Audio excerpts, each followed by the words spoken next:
I moved into the apartment thinking it would be an upgrade. A new planet, a fresh start, and the chance to meet some interesting beings. Little did I know, I'd be sharing it with the strangest roommate of all, an alien. And not just any alien, an alien who was apparently on the verge of the most bizarre experience of their life and mine. "Hey, roomie," I greeted as I walked through the door, throwing my jacket over the back of the couch. I noticed my alien roommate, Zilthar, was busy, arranging some strange-looking objects all over the apartment. Glowing spheres? Some kind of vine? "What's all this?" I asked, scratching my head. Zilthar turned to me, their tentacles fluttering slightly, which I'd come to recognize as a sign they were excited about something. "Oh, it's nothing, just preparations." "For what?" I wasn't sure I liked where this was going.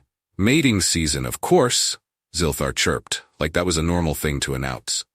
Now, you'd think I'd have seen this coming. After all, I live with an alien in a galaxy where all sorts of species live together. But now, this caught me completely off guard. "Mating season?" I repeated, hoping I'd misunderstood. Maybe they meant it was time to water their space plants or something. "Yes, it's that time of year. The pheromones are starting to activate." "I'm surprised you haven't noticed," Zilthar added with a casual shrug, as though we were talking about the weather. And then it hit me. The apartment had smelled different. Not bad, just different. I'd chalked it up to Zilthar's weird food or maybe one of their alien air fresheners. But now I realized it was something else entirely. "So, what does that mean for me?" I asked, trying to keep my tone light while silently praying they didn't expect me to, well, participate. "Oh, nothing much. I'll just be a little more active," Zilthar said, tentacles fluttering again. "You know, marking territory, putting out signals, attracting mates." I swallowed hard. "And, where will these mates be?" Zilthar blinked at me. "Oh, no, it's not like that. It's more of a biological process. The pheromones do most of the work. I just need to stay in the right environment, and everything will take care of itself." "Right? Of course. Pheromones." "Sure," I muttered, feeling increasingly uncomfortable. I'd heard about alien mating rituals before, mostly from late-night holovids that were probably exaggerating things for ratings, but living through one was something else entirely. Still, I figured I could handle a little weirdness. How bad could it be? Zilthar continued, completely unaware of my inner turmoil. "You won't even notice much, honestly. I've already started adjusting the lighting and scent diffusers." Wait, that's why the lights had been dimmer than usual, casting this weird romantic glow over everything. And the air? Yeah, it was thicker somehow, sweet and heavy. I'd been brushing it off, but now I was starting to sweat a little. Right. Well, good to know. I'll just keep to my side of the apartment," I said, backing toward my room. "Of course, though, if you start feeling anything unusual, let me know. I have extra pheromone blockers you can use." "Great. Yeah, I'll do that." I closed the door to my room and immediately leaned against it, letting out a long breath. What had I gotten myself into? Pheromones? Mating season? This wasn't in the apartment lease. I started pacing, already feeling like my entire existence had gotten way more complicated than I'd signed up for. Okay, maybe I was overreacting. Maybe it wouldn't be that bad. Maybe Zilthar's version of mating season was just a lot of decorating and some extra smells in the air. I could handle that, right? But as I lay in bed that night, trying to fall asleep, I couldn't help but wonder just how weird things were about to get. I didn't have to wait long to find out. The next few days were interesting, to say the least. I woke up to a distinct change in the air, thicker, almost intoxicating. Not overwhelming, but noticeable, like the air was laced with something subtly pulling at my senses. Every now and then I'd catch myself spacing out, feeling a little too comfortable for no reason. At first, I thought I was just tired, but then I remembered Zilthar's little announcement. Pheromones. Great. I was living in a cloud of alien hormones. Zilthar, on the other hand, was going about their business like nothing was wrong. But I could tell something was different. They were humming more, which for them was this weird, low-frequency sound that made the walls vibrate a little. And they were moving around a lot, pacing back and forth, fluttering those tentacles every time I walked by. "Everything okay, Zilthar?" I asked one morning, trying to sound casual. "Oh yes, it's just a lot of energy right now." The mating drive can be intense, they said, not looking the least bit concerned. But don't worry, I've got it under control. Control? Sure. Meanwhile, I felt like I was living in the middle of a cosmic sauna. I noticed little things too, like how Zilthar seemed to be watching me more closely. Not in a creepy way, but with this strange, curious intensity. Every time I walked by, their eyes followed me, and it made me wonder if I was somehow part of this whole pheromone situation. Was it affecting me more than I realized? Was I, giving off any signals I didn't mean to? The thought made me self-conscious, so I tried to avoid Zilthar as much as possible. I spent most of my time in my room, working remotely, but every time I stepped out, it felt like I was walking into a fog of something. Something that made my skin tingle and my thoughts wander to places they shouldn't. I even tried opening a window to air the place out, but the planet's atmosphere wasn't exactly breathable for me. So that idea lasted all of 5 minutes before I had to slam the window shut and gulp down some fresh oxygen from the purifier. One afternoon, I made the mistake of sitting on the couch for too long. Zilthar had draped one of those glowing vines over the back of it, and I didn't realize it was some kind of mating signal. After a few minutes, I started feeling strangely relaxed. Too relaxed. My thoughts got fuzzy, my limbs heavy, and I couldn't help but let out a slow, deep breath. Zilthar noticed. "Ah, the pheromones are working well, I see," they said cheerfully. I blinked, suddenly aware of the fact that I was basically marinating in alien aphrodisiacs. Yeah. I think I need to go lie down," I muttered, stumbling back to my room before things got any weirder. After that, I decided to be more proactive. I grabbed the pheromone blockers Zilthar had mentioned earlier, little patches you stick on your skin to counteract the effects. At first, I was hesitant to use them. I mean, it's not every day you have to slap on anti-hormone stickers because your roommate is going through alien heat. But I was desperate. The blockers helped, kind of. They dulled the edge of whatever was in the air, but they didn't completely stop it. It was like wearing sunglasses on a bright day, less intense, but still there. Meanwhile, Zilthar continued to go through their weird little rituals. I'd catch glimpses of them twirling around in the common area, setting up more of those glowing spheres and chanting in their language, which sounded like a cross between humming and static. They kept their distance, which I appreciated, but every now and then I'd catch them watching me again, like they were waiting for something. One evening, after days of tiptoeing around the apartment, I decided to try and address the situation head-on. I mean, we were both adults. Well, I was, and I assumed Zilthar was too, by their species standards. Either way, I figured we could have a mature conversation about boundaries and how to coexist without me feeling like I was constantly being seduced by the atmosphere.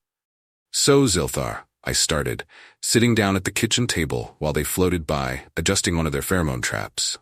"About this whole mating season thing, is there any way to, I don't know, tone it down a bit?" They turned toward me, tentacles swaying thoughtfully. "Tone it down? How so?" "Well, I'm starting to feel like I'm living in an aromatherapy commercial gone wrong," I said, trying to keep it light.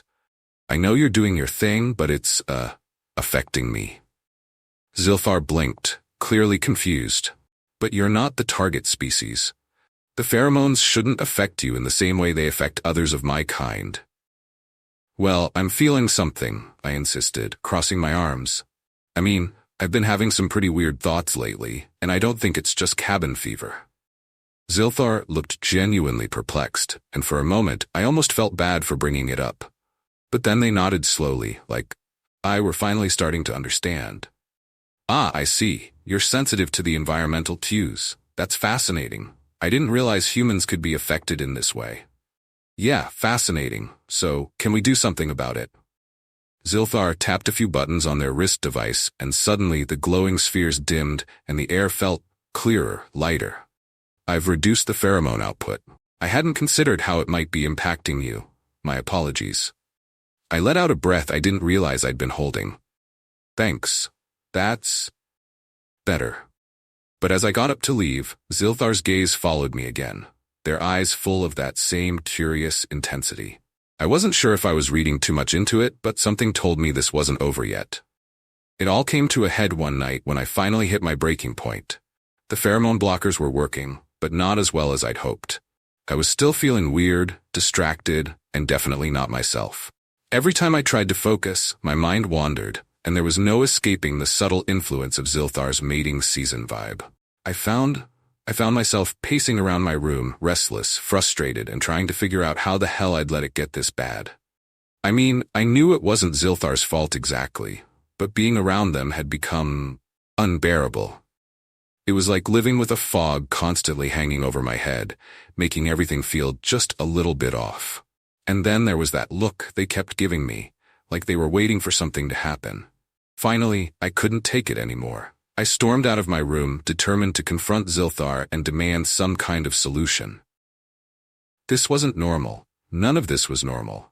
I needed to clear the air, literally and figuratively, before I lost my mind. "Zilthar, we need to talk," I said, probably louder than I intended as I walked into the living room. They were in the middle of whatever ritual they'd been doing for the past few days, but they stopped and turned toward me, their expression calm, as if they hadn't noticed anything wrong. Meanwhile, I was practically vibrating with pent-up frustration. "Is something wrong?" Zilthar asked, their tentacles stilling as they gave me that same curious look. "Yes, something's wrong," I snapped. "I can't keep living like this. Your pheromones, your rituals, this whole mating season thing is driving me crazy. I'm on edge all the time. I can't think straight, and I swear if I don't get some space, I'm going to lose it." Zilthar blinked, clearly surprised by my outburst. I didn't realize it was affecting you that much," they said, sounding genuinely confused. "I thought the blockers would help." "They're not helping enough. I mean, I get that this is normal for you, but for me, it's overwhelming. I'm not even sure what's happening half the time anymore." I threw my hands up in exasperation, trying to make them understand just how intense it had gotten for me. Zilthar stared at me for a long moment, and then, to my surprise, they started to laugh. Not in a mocking way, but in this soft, gentle way that made me feel like I was missing something. "What's so funny?" I demanded, feeling even more annoyed. "I think there's been a misunderstanding," Zilthar said, still chuckling. "You seem to think mating season means I'm actively seeking out a partner, but that's not quite how it works for my species." I frowned, not sure where they were going with this. "What do you mean?" Zilthar's tentacles fluttered as they explained, "Mating season is a biological process for us, yes, but it's mostly about preparing our bodies for potential reproduction, not about finding a mate immediately. The pheromones are more about regulating my internal state, making sure everything's ready in case I do encounter a compatible partner. But that doesn't mean I'm actively seeking one out or expecting you to get involved." "So, all this?" I gestured to the glowing spheres, the weird plants, the humming sounds, all of it. "What's the point then?" "It's part of the preparation process. It helps me relax, focus, and channel my energy. The pheromones, the lights, it's all designed to keep my body in balance during this time. But I wasn't trying to involve you in any of it. I thought the blockers would prevent you from feeling the effects too strongly." I blinked, feeling like an idiot. "So, you're telling me all of this was just you getting ready for mating season, and I've been freaking out over nothing?" "Essentially, yes," Zilthar said with a small smile. "I'm sorry if I made you uncomfortable. I didn't realize it was affecting you so much." I stood there for a moment, processing what they were saying. The pheromones, the rituals, the way they'd been watching me, it was all just part of their biology. Nothing to do with me, nothing I needed to worry about. I'd been stressing out for days, thinking I was caught in some weird interspecies seduction scenario, when really, I was just collateral damage in Zilthar's self-care routine. "Wow," I muttered, running a hand through my hair. "I really overreacted, didn't I?" Zilthar tilted their head. "Not necessarily. It's understandable that you'd feel out of place during this time. Our species are very different after all.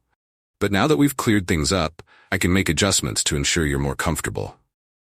I felt a wave of relief wash over me, but also a twinge of embarrassment. "Yeah, that would be great. Maybe tone down the pheromones a bit more? I think they're still getting to me." "Of course," Zilthar said, nodding. "I'll adjust the output further. I didn't mean for it to cause you such distress." "Thanks," I muttered, feeling a bit sheepish now. I I didn't know what to expect, and I guess I let my imagination get the better of me. Zilthar's eyes twinkled with amusement. Humans do have a tendency to overthink things, don't they? Yeah, we do, I admitted with a chuckle. But to be fair, living or thin alien during mating season isn't exactly something they prepare you for. They laughed softly. True. But I appreciate your patience. This time can be difficult for me as well, and I value our living arrangement. I'll do my best to make sure it's more bearable for you in the future. Thanks, Zilthar, I said, genuinely appreciating their willingness to compromise. I really do like living with you. It's just been a lot lately. I understand, they said with a smile. Let's work together to make the rest of the season more manageable. After all, we're roommates. We should be able to handle this. I nodded, feeling a lot better now that we'd cleared the air. Maybe this whole experience hadn't been the nightmare I'd thought it was.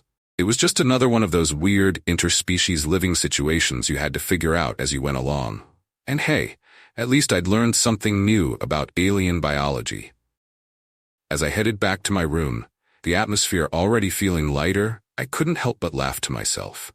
Mating season with an alien roommate, it sounded like the plot of a bad sci-fi sitcom, but somehow it had become my life. And honestly, I wouldn't trade it for anything. Over the next few days, things settled down. Zilthar kept their word, reducing the pheromone output to the point where I could finally breathe easy again. Literally. The apartment still had that subtle alien vibe to it, with the dim lights and the faint, sweet scent hanging in the air, but it wasn't nearly as overwhelming as before. It was like the difference between a strong perfume and a light, lingering fragrance. I could deal with that. But just when I thought we'd gotten everything under control, there was one more curveball I didn't see coming. It was late one night, and I was winding down after a long day, just starting to relax when I heard a soft knock at my door. I assumed it was Zilthar wanting to chat, or maybe tell me about another adjustment they were making for their mating season rituals, so I got up and opened the door without thinking too much about it. Zilthar stood there, looking a little different.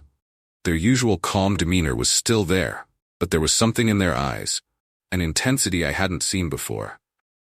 Their tentacles fluttered slightly, and the air around them seemed charged. Not in the overwhelming, pheromone-heavy way from before, but more like a subtle undercurrent of energy. "Hey, everything okay?" I asked, suddenly feeling like maybe something was off. Zilthar hesitated for a moment, and then, in a tone much softer than usual, they said, "I've been meaning to talk to you about something." I raised an eyebrow, sensing this was about to get serious. "Okay. What's up?" They glanced around, as if checking to make sure we were alone, even though we were the only ones in the apartment. "There's something I didn't tell you about mating season. Something personal." I stepped aside and motioned for them to come in. With unspoken tension. It was such a surreal situation, one I never could have imagined when I first moved in with an alien roommate. But here we were, navigating something so strange and yet oddly intimate. After a long pause, I finally spoke. "Let's just take it one day at a time, okay? I'm not saying no, but I'm also not saying yes. I need to wrap my head around this, and I don't want to rush into anything." Zilthar nodded, a small, relieved smile tugging at their lips. "That's all I can ask for. Thank you for hearing me out." I nodded back, feeling a strange mix of emotions swirling inside me. Confusion, curiosity, maybe even a bit of interest. I wasn't sure. But one thing was clear. Our dynamic had shifted, and there was no going back to the way things were before. As Zilthar left my room, I sat down on the edge of my bed, my mind racing. What had started as a strange, almost comical experience with an alien roommate during mating season had now turned into something much more complex. I didn't know what the future held, but one thing was for sure. Things were about to get even weirder.